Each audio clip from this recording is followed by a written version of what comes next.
Reverend Waller and Bishop Campbell. I'm sorry, Bishop Campbell, Walker, Waller, and Campbell. Yes. People I've known for many, many years, Yes. and yet still, when it comes time, the crunch time, I hesitate. And we're sorry about that. But really, I think what we'd like to talk about today is something that all three of us, three of you and myself, have been involved with over the many, many years. And Pastor Walker, especially you, I think that we've depended upon you primarily to contact many individuals to bring them to this show. And so in a real sense, let's start off with you by having you to take a couple of minutes to give us some information about your background, your education, and some of your experiences.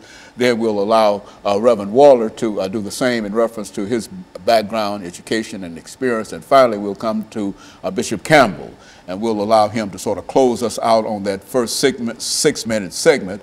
And then we'll come back, and in that 8-minute segment, we'll start with Bishop Campbell and then come on back around and do it like that. And I think that that will be quite instructive in terms of what we're trying to do. Let's start off with you, Pastor Walker. Well, I'm Pastor KWalker. I'm the senior servant of the Hands of God Christian Church located out here at 1545 11th Avenue North. And Dr. Haney, we've done quite a few shows together, and I'm always excited and delighted to be in your presence and to be able to bring, individuals on your show that I know have some good information and knowledge as well. I'm a native Nashvilleian. I attended the public school systems here in Tennessee, here in Nashville, up until a point where I got put out. I got put out of, excuse me, I got put out of all of the Davidson County public schools, and I was not able to attend any schools in the city when I hit the 10th grade.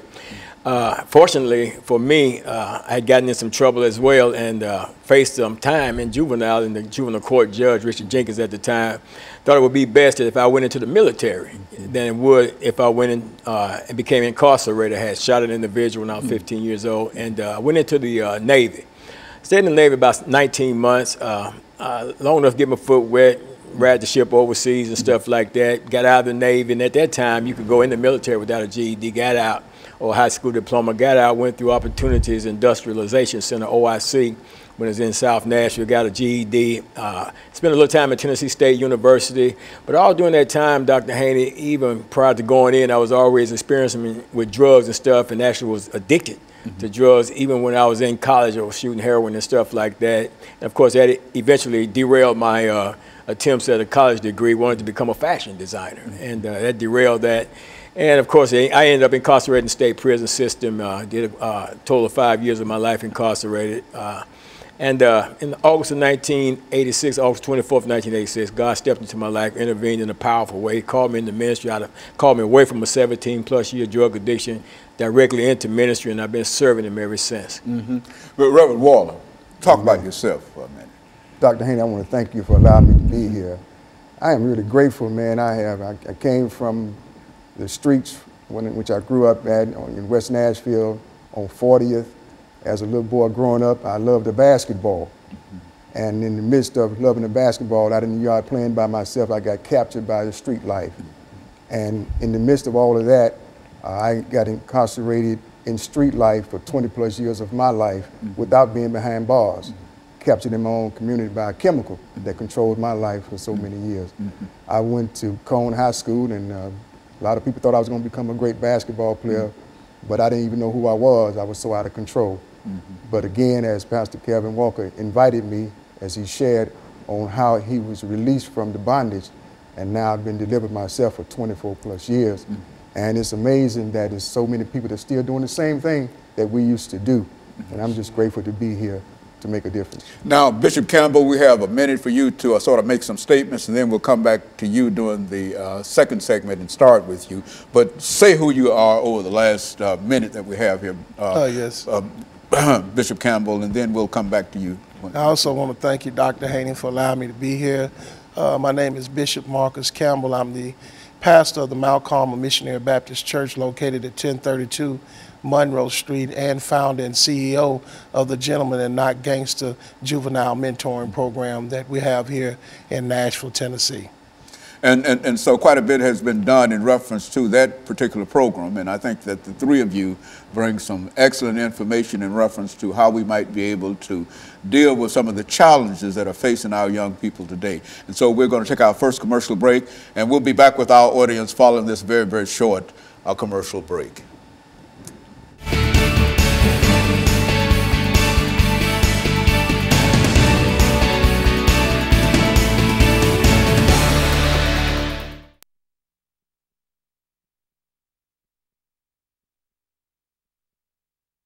Information for the next 4 minutes, 3 or 4 minutes, you know, just lay down some information dealing with this particular issue.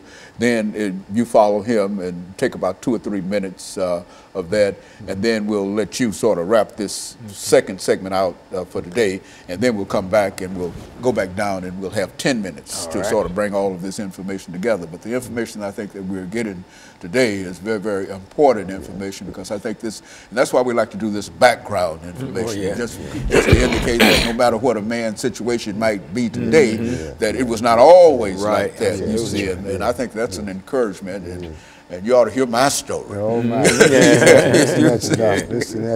ought to hear my story. I was a military brat in a real sense, with my father overseas, and he was an Air Force person, and whatever. My family, my mother and everybody was there, and I was 18 years old in Paris, France. Running wild. Running wild. Young man. Running wild. Yes, sir. And so God saved me too. We've all got those stories. I think that when we own up to them, then we can move forward. Absolutely. That's so true. And so when we come back, Bishop, we'll start with you, and then Waller, and then on down. And this will be our 8-minute segment. All right. Is this the 8-minute segment? Yeah, this is the 8-minute segment. That's all right.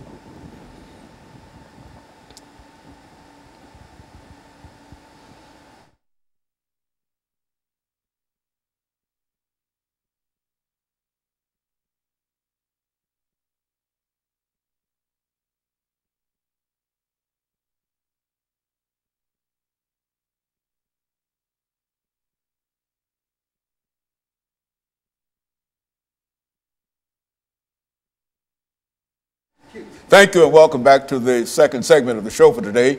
The topic is the dilemma of the African-American male, and we're fortunate to have with us Pastor KWalker, Reverend Waller, and Bishop Campbell. And of course, Bishop Campbell, I think the end of the first segment, we got a little information from you, but what I'd like for you to do during the second segment is to take some time to talk about some of the challenges that you think that our young people are facing, and how you would like to see some of these things resolved. And then Reverend Waller will have an opportunity, and then Pastor Walker, and we'll be able to sort of cover the 8 minutes of this particular segment. Yes, sir. Dr. Haney, dealing with the organization